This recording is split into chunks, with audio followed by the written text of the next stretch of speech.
Let's see if anybody can tell me what I'm doing. Oh yeah. Damn, Chrysler, you junk.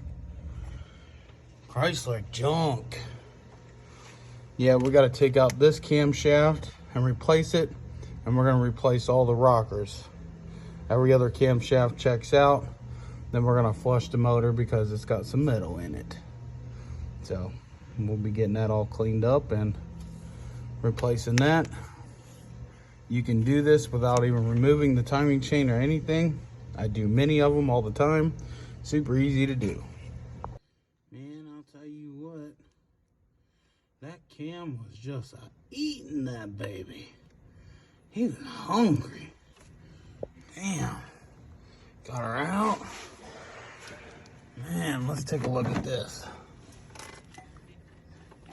Holy shit. I'll say you toss some Lucas up in that baby and she'd go for another 100K. What do you think? Damn. Damn, Chrysler. They always figure out how to make the most junkiest shit, don't they? That's why I'll never own one. God damn.